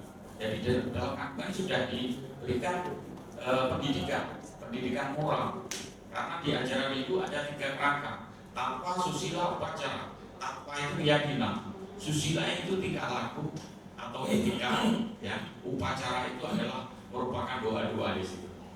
Doa-doa, tapi ada sarananya seperti beban tenang, ya. Bukan provinsi Banten, tapi beban tenang. Itu karena di situ disebutkan di kitab suci Bhagavad Gita itu matra puspa pala boyam. Jadi barang siapa yang mempersembahkan kepadaku setetes air, ya, seteguk air, sehelai daun, setangkai bunga, ya. Apabila pemberian itu diberikan secara tulus ikhlas, maka pemberian itu akan diterima. Itu Tuhan demikian benar. Untuk itulah maka yang ketiga tadi, upacara itu merupakan doa-doa, tapi ada persembahannya, mempersembahkan. Karena pada dasarnya semua itu bukan milik kita, semua itu adalah milik Tuhan. Untuk itulah apa yang kita dapatkan itu kita kembalikan kepada Tuhan. Seperti kalau di Hindu ada tiap pagi kok nyuguhi suguhan makanan dan sebagainya, ya. Itu siapa tugasnya lapar gitu. Ini sebetulnya kembali kepada kita terima kasih kepada Tuhan sudah diberikan makanan, kita sujudkan lagi syukuran karena di situ disebutkan apabila kita makan, kalau kita tidak persembahkan kepada Tuhan, kita sama dengan makan dari hasil curian gitu. Jadi kita persembahkan dulu baru kita makan, kita nikmati gitu. Ya. Itu ada slogan-slogannya disebutkan demikian. Untuk itulah jangan kaget kalau di Bali tiap pagi istilahnya ngejot ya, atau istilahnya kalau bahasa lain ya sisa. Jadi selesai masak ditaruh di sini. Ini adalah perwujudan terima kasih. Itu adalah merupakan ajaran-ajaran etika. Demikian juga anak kalau kita ajarkan demikian ya, dengan etika yang bagus, maka mudah-mudahan kenakalan remaja itu akan semakin berkurang dan sebagainya. Ya. Itu tentang kenakalan remaja. Tentang judi online ini memang sudah merebak kemana-mana ya, dan sebagainya. Kalau kita lihat daripada ajaran Hindu, di situ ada catur berusaha 4 tujuan hidup, yaitu dharma, artha, kama, moksa. Ya. Dharma itu ada kebenaran, ya, kebenaran. Artha itu adalah harta benda. Ya. Kama itu adalah kepuasan atau kesenangan. Moksa itu ada tujuan yang terakhir, kembali ke asalnya. Ini ada ini dalam hidup itu sebetulnya sudah ada pedoman-pedoman. Dharma untuk mencari artha, semua harus berdasarkan kebenaran, ya. Kebenaran. Jadi untuk mencari kebahagiaan ini juga didasarkan atas kebenaran. Nah, artha, kama, moksa. Kalau semua itu sudah benar, maka dia akan bahagia. Bahagia. Jadi kalau hasil curi misalnya, makanya saya bilang takut nih, ketakutan, kejar takutan. Ya. Mau sembunyi mana, tetap aja ketakutan. Karena pada dasarnya Tuhan tidak tahu, ya. Orang lain tidak tahu, tapi Tuhan itu maha tahu. Ya. Tuhan itu maha tahu. Dan Tuhan itu berada di mana-mana. Tuhan menciptakan makhluk beserta isinya, dia memasuki dalam ciptaannya itu. Okay. Jadi di mana-mana ada Tuhan. Dalam diri kita ada Tuhan. Dalam diri bapak-bapak ada Tuhan. Nah, untuk itulah kita tidak bisa berbohong kepada Tuhan. Jadi rasanya ketakutan. Tetapi kalau semuanya itu didasarkan dengan kebenaran, maka akan merasa kedamaian dalam diri kita. Okay. Damai. Kalau kita sudah damai, maka lingkungan itu juga akan damai. Kalau lingkungan itu akan damai, semua negara ini mungkin bisa damai. Ya. Damai, menghindari perang. Kalau sekarang kan masih ada antara ini bombardir ini perkembangannya masih ada. Nah ini apa? Tidak mengetahui tujuan daripada hidup itu. Dharma, artha, kama, moksa. Karena harta itu bukan tujuan yang utama, itu hanya sarana. Tidak dibawa mati kalau itu sudah banyak harta, tetapi itu perlu. Untuk itu dalam Hindu menyebutkan carilah harta dengan 100 tangan. Tangan kita hanya 2, tapi carilah dengan 100 tangan. Tetapi sedekahkanlah dengan 1000 tanganmu gitu. Jadi kita mencari lomba-lomba cari harta, tapi dengan dharma. Tetapi kalau kita sudah dapat harta, ya kita bagi-bagikan kepada fakir miskin, yatim piatu, anak-anak yang ini. Nah ini seharusnya bukan kita saja yang tetapi pemerintah juga itu, departemen sosial harusnya turun tangan. Ya, yang di jalanan-jalanan yang minta-minta tidur di kolong jembatan, ini betulnya ada pembinaan. Ini seharusnya turun dari departemen sosial. Jadi bukan tugas agama aja untuk kita memberikan dan sebagainya, tapi harus bersama-sama. Ya. Nah, demikian juga judi online itu adalah merupakan itu tadi pengaruh dari lingkungan, pengaruh dari perkembangan teknologi dan sebagainya. Nah, ini tugas kita sebagai tokoh agama maupun pemerintah ini harus bersama-sama. Tokoh agama kita sama-sama tiap memberikan khotbah atau ceramah, kalau dalam agama Hindu itu dharma wacana. Ini selipkan tentang kenakalan remaja, tentang judi online. Itu bukan kita mendapat bahagia, tetapi itu adalah menjerumuskan kita kepada kesengsaraan. Ini masuk nanti dalam topik-topik kalau perlu. Itu tadi seperti sarannya Jumat ini apa topiknya? Seluruh DKI sama. Tambahkan tentang ini. Topiknya apa? Nanti di pura-pura tiap purnama film dari Parisade mengedarkan. Nanti pura-pura Dharma Wacana topiknya ini. Ini sangat-sangat bagus lagi untuk kekompakan itu. Nah, ini hasil ini bisa mungkin direkomendasikan kepada pemerintah dan jajarannya, yang termasuk kepolisian, termasuk Departemen Sosial, Satpol PP dan sebagainya untuk ketertiban dan keamanan. Ini bisa direkomendasikan. Oke. Nah, itu tentang mengatasi ini. Jadi bukan tugas para tokoh-tokoh agama, kita hanya sebagai perantara menyampaikan. Kalau omongan kita biasanya masih didengar gitu ya. Kalau tokoh-tokoh masih didengar kepada umatnya. Tapi kebanyakan yang hadir itu yang baik-baik. Ya. Nah, jadi yang hadir ke masjid orang-orangnya baik-baik semua itu. Yang hadir ke pura orang-orang baik. Bagi orang yang judi loin, orang yang kenakalan, jarang dia ke pura. Nah, itu bagaimana? Sarankan kepada orang melalui orang tuanya dan sebagainya, melalui sekolahnya. Kalau di itu ada pasraman sekolah minggu, sampaikan anak-anaknya itu adalah tugas kita bersama. Demikian pandangan dari hidup. Terima kasih matur semua.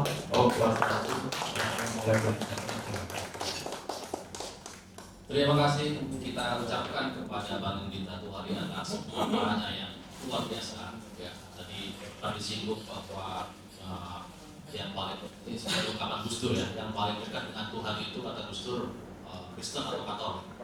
Ya, karena menyebut Tuhannya dengan Bapa. Nah, selanjutnya itu Hindu karena menyebut Tuhannya dengan Om. Kalau Islam boro-boro nyebut Tuhannya aja harus pakai toa. Tapi itu bukan nyebut Tuhan ya, bukan manggil Tuhan, manggil orang untuk beribadah kepada Tuhan. Baik, selanjutnya yang terakhir kita dengarkan dengan sesama pemaparan dari Maha Pandita Utama Suhadi Senjaya, mewakili agama Buddha. Kita persilakan waktu dan tempat.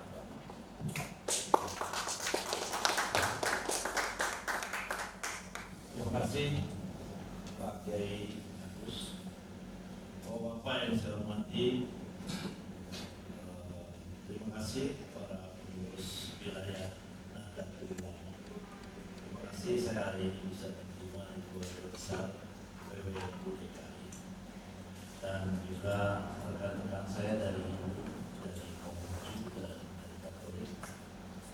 Mohon maaf pertama saya datang terlambat karena tadi saya pergi ke kantor MUI salah tempat. Karena saya telepon dari Agus, di dalam handphone saya beliau tercatat sebagai pengurus PWNU. Mohon maaf dan saya akan berusaha sesingkat mungkin karena bapak-bapak sudah masuk di jam sholat maghrib. Mohon maaf. Jadi saya tidak menguraikan semua dari PowerPoint yang saya siapkan. Sebetulnya begitu tadi saya dapat ini, saya merasa PWNU DKI sudah sangat siap ya, bahwa sebetulnya sore hari ini kita kumpul. Saya kira muaranya di sini ya, kesepakatan untuk memberikan masukan kepada pemerintah ya. Karena agama itu, komunitas agama adalah sebuah wilayah yang otonom ya. Maka itu saya terkadang tidak terlalu masuk di hati kalau agama itu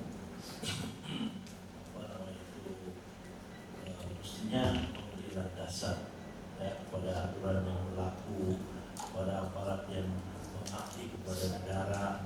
Agama mestinya memberi dasar, tapi terkadang kita minta perlindungan. Yang bagus ya, kita sering mohon perlindungan kepada Kementerian Agama dan mohon supaya dapat anggarannya. Saya kira kita terkadang juga harus pikir. Pada sore hari ini saya kira hanya beberapa poin yang saya ingin sampaikan supaya kita juga bisa memberikan masukan kepada pemerintah. Kita pun nampaknya perlu juga melakukan koreksi diri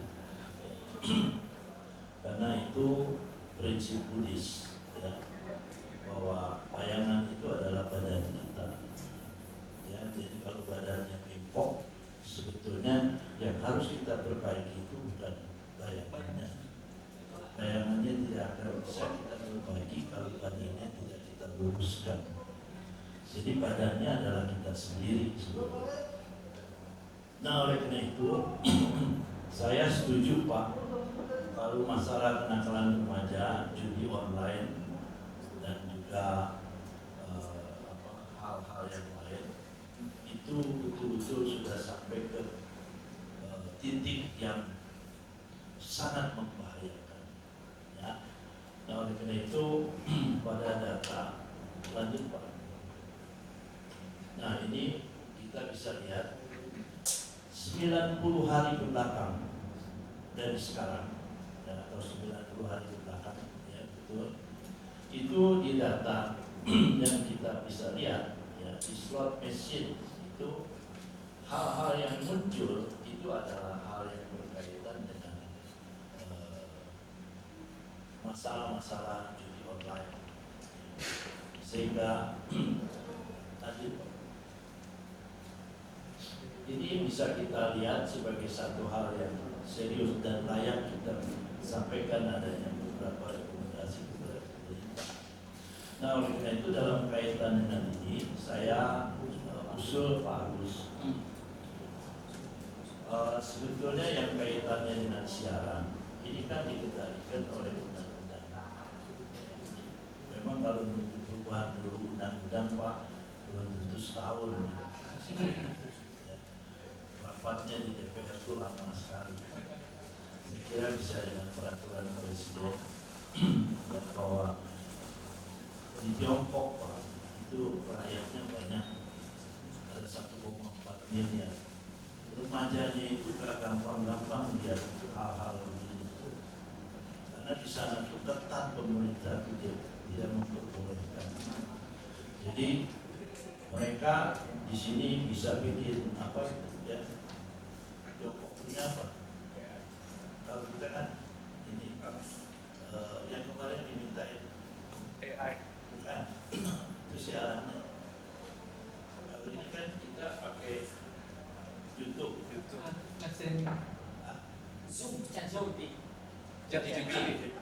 Yang kamu punya juga itu yang kemarin dikasih. Itu apa itu yang dikasih yang diminta sama 3 orang? Aplikasinya. WeChat. Mereka pakai WeChat. WeChat itu sangat dikendalikan oleh pemerintah Pak. Itu bagus ya, saran kita mestinya kita pemerintah segera mencetok itu, karena tingkatannya itu sudah sampai tingkatan yang sangat membahayakan.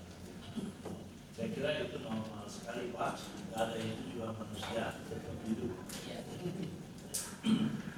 Nah oleh karena itu selanjutnya Pak, ini mengenai hal yang kaitannya terus Pak, ini kita lewatin karena waktu saya lanjut Pak.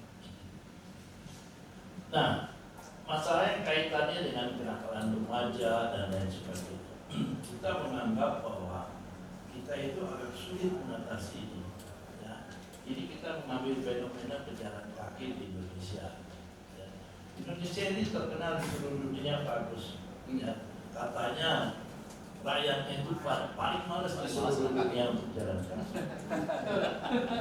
Saya nggak tahu itu benar-benar. Karena kalau kita lihat, ya, bahwa Indonesia ditempatkan sebagai negara yang warganya itu paling males jalan kaki.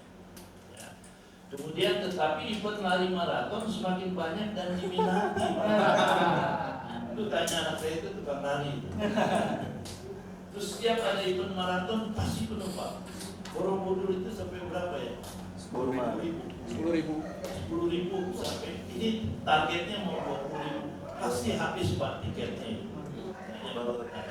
Kemudian ternyata selain paling malas jalan kaki, Indonesia juga negara dengan trotoar yang paling kurang layak, ya, secara kuantitas maupun kualitas. Maka itu Anies Baswedan waktu jadi gubernur berusaha mati-matian bikin trotoar yang cukup lebar, jadi jalannya cukup sempit, ya seperti itu. Tapi suatu fenomena yang tidak dapat dibebankan pada suatu kelompok remaja tanpa melihat konteks yang lebih luas. Sebetulnya konteksnya begitu. Apakah remaja sudah difasilitasi untuk mengaktualisasi diri? Kemudian, apakah remaja dilibatkan dan terlibat secara baik dalam keluarga? Kemudian apakah judi online maupun pinjaman online terjadi karena ada niat pelaku atau karena juga ada kesempatan? Kesempatan ini bagus harus ditutup. Ya. Kemudian keluarga juga, saya kira peran kita sebagai komunitas agama, ya, saya kira nggak ada keluarga yang pengen anaknya itu tidak baik. Ya, oleh karena itu saya kira juga lanjut Pak, saya ada satu slide lain. Ini peran agama. Ya. Sebetulnya kita juga harus melihat segala sesuatu secara holistik, ya, tidak sepotong-sepotong. Wah ini keluarga yang salah, ini kita yang salah. Ini urusannya kan urusan kita semua. Ya, oleh karena itu kita harus meletakkan diri di tengah-tengah itu. Ya. Kemudian mestinya agama itu juga mengarahkan untuk eksis, ya, memberi panduan hidup yang berarah. Saya kira peran agama semua sama Islam, sama Buddha juga seperti itu. Maka tadi saya mulai tidak juga dengan menyebutkan salam agama. Saya takut salah, salam sejahtera aja Pak ya. Oleh karena itu agama mengklaim suatu wilayah makna yang otonom. Itu sebetulnya wilayah kita itu wilayah otonom.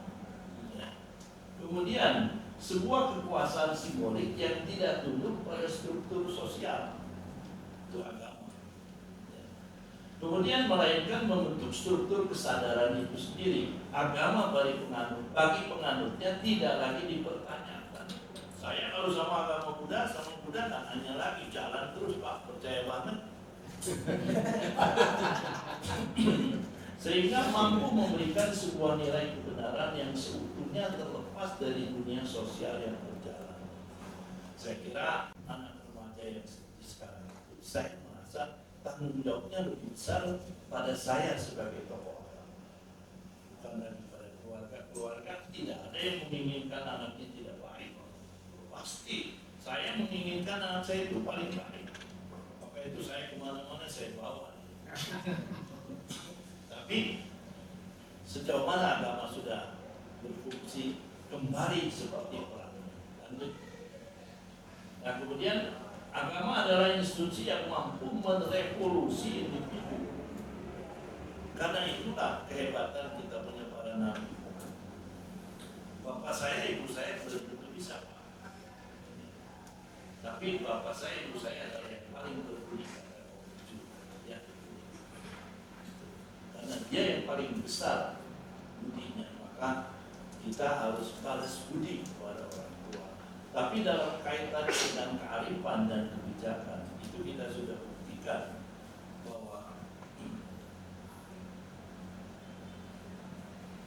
Siddhartha Gautama itu mampu, ya, mengapresiasikan dirinya itu untuk membimbing umat manusia kembali kepada kesadaran.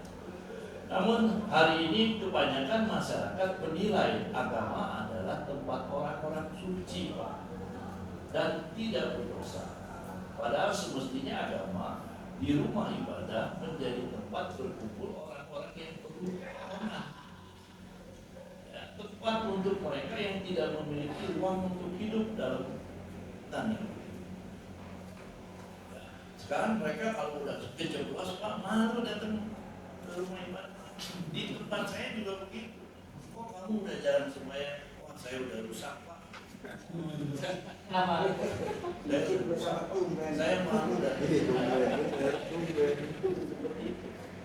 wah, saya kaget dapat jawaban seperti itu. Rupanya wihara sudah dianggap tempat menyeramkan bagi orang-orang yang punya asas. Padahal agama hadir untuk itu. Nabi-nabi kita hadir untuk itu.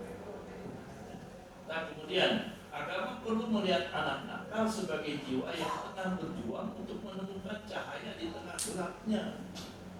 Kemudian pencarian makna hidup, menerima dan membimbingnya menuju arah hidup yang semestinya. Ya, jadi ini bagus masukan saya. Jadi kita di samping memberikan masukan kepada pemerintah, kita juga saya kira harus melihat apa usaha yang sudah kita jalankan cukup, ya, sehingga kita betul-betul bisa bersinergi antara umat beragama dengan pemerintah. Nah, kemudian nah ini kisah di agama Buddha, ya. Ada Ajatasattu ini seorang raja, Pak. Tapi dia dibinanya bukan sama Buddha Sakyamuni, sama rivalnya Sakyamuni namanya Devadatta. Ya, sehingga dia menjadi raja yang sangat-sangat kejam. Ayahnya sendiri dibunuh. Ya, kemudian karena ayahnya juga raja, dibunuh ayahnya, dia jadi raja. Kemudian untuk itu ketika satu waktu karena karma buruknya begitu besar, Ajatasattu sekujur tubuhnya timbul kusta. Saat itu Buddha Sakyamuni sudah menyatakan, saya besok moksa, meninggal.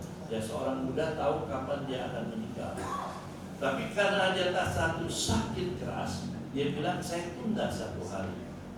Pada malam itu dia membabarkan sutra yang disebut Parinirvana Sutra, yang isinya itu semua makhluk memiliki sifat Buddha, dan bahkan mereka yang tenggelam dalam dosa besar tetap memiliki potensi untuk tercerahkan jika mereka bertobat dengan tulus. Itu isinya. Ya, saya kira itu perannya kita, Pak Agus. Ya, kemudian Sutra Mahaprajna tidak hanya membicarakan moksanya sang Buddha, tapi juga kebangkitan spiritual individu yang tampak paling tidak layak, yakni Ajatasattu. Ia adalah simbol bahwa agama berpijak pada ulas asih, tidak menjauhi pelaku kesalahan, tapi justru menjadi ruang pemulihan. Lanjut. Nah, kemudian ini, jadi di agama Buddha juga ada beberapa sekte, Pak. Ini sekte yang saya ikuti. Nah, itu sekte Nichiren. Kenakalan bukanlah esensi. Ini ia adalah wujud dari keterasingan batin. Keterasingan batin. Dalam ajaran Nichiren, setiap individu memuat 10 dunia di dalam dirinya, dari neraka hingga Buddha. Jadi kalau agama Buddha, neraka itu ada di sini. Ya, kesadaran Buddha juga ada di sini, tidak di tempat lain. Kemudian seorang remaja yang tampak terjebak dalam kemarahan atau kebodohan tetap menyimpan potensi besar untuk bangkit sebagai Buddha. Tugas agama bukanlah menghakimi dunia yang tampak, tetapi membangkitkan dunia tertinggi yang tersembunyi dalam diri manusia. Seseorang dapat mengubah racun menjadi obat. Inilah kekaitan Sutra Buddha. Terima kasih Bapak Ibu atas perhatiannya. Terima kasih Pak Agus dan seluruh rekan-rekan saya. Nam-myoho.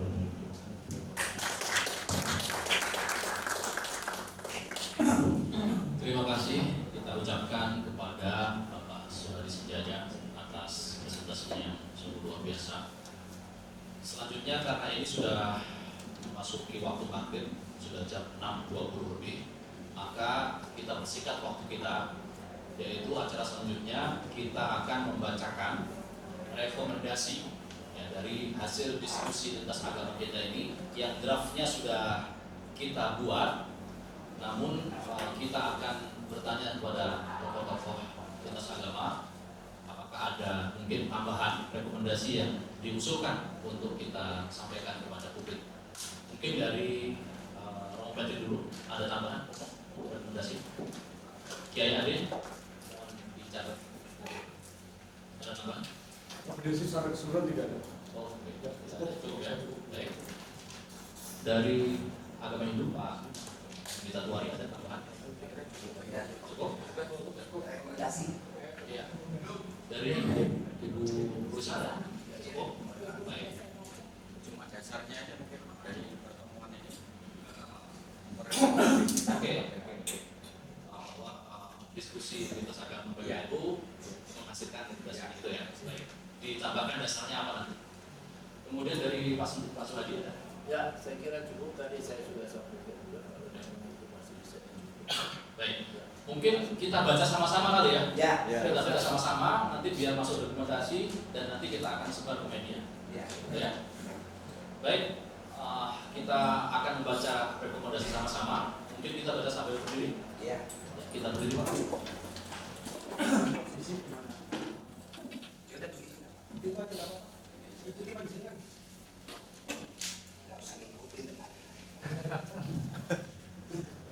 Jadi yang baca cukup saya aja nih? Iya. Oke.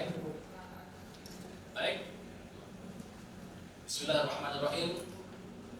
Rekomendasi diskusi lintas agama tentang kenakalan remaja, judi online, dan pinjaman online dengan tema mengurai problematika sosial, mengatasi kenakalan remaja, pinjaman dan judi online melalui dialog lintas agama yang diselenggarakan oleh Lembaga Basul Masail PWNU DKI Jakarta bersama tokoh-tokoh lintas agama. 1. Menyerukan kepada masyarakat luas untuk memperhatikan lebih serius lagi terhadap keluarganya, untuk tidak coba-coba terlibat kepada tawuran, narkoba, judi online atau judal, dan pinjaman online atau pinjol. 2. Mendorong pemerintah untuk meningkatkan pengawasan dan penindakan lebih serius lagi terkait problem sosial seperti tawuran, narkoba, judi online, dan pinjaman online, serta meningkatkan edukasi tentang bahaya-bahayanya kepada masyarakat luas. 3. Mendesak pemerintah untuk mengembangkan strategi pencegahan dan penanganan terhadap problem sosial seperti tawuran, narkoba, judi online, dan pinjaman online yang lebih efektif, serta memberikan pelatihan tentang mengelola keuangan kepada masyarakat luas. 4. Pentingnya membangun kerjasama antar umat beragama dengan bekerjasama bersama pemerintah untuk mengatasi problem sosial, tawuran, narkoba, judi online, dan pinjaman online melalui berbagai forum edukatif kepada masyarakat luas. 5. Pentingnya kita semua untuk senantiasa bersatu, terutama dalam upaya mengatasi problem sosial, tawuran, narkoba, judi online, dan pinjaman online. Jakarta, 15 Juni 2025. Terima kasih. Assalamualaikum warahmatullahi wabarakatuh. Dipersilakan dulu kembali. Demikian diskusi lintas agama kita. Kita ucapkan sekali lagi terima kasih kepada para hadirin, juga kepada tokoh-tokoh lintas agama kita yang sudah berkenan hadir dan meluangkan waktu untuk menjadi narasumber di acara kita ini. Saya tidak ingin memperpanjang dan memperlebar perkataan, karena kalau terlalu panjang kasihan ibu-ibu, kalau terlalu lebar kasihan bapak-bapak. Terima kasih. Wallahu muwaffiq ila aqwamit thoriq. Wassalamualaikum warahmatullahi wabarakatuh. Berkenan foto bersama. Oh iya, kita duduk. Kita duduk bagus. Ayo, saya di belakang. Kita foto bersama. Bapak di atas duduk. Oke, 1, 2, 3. Judul pinjol no.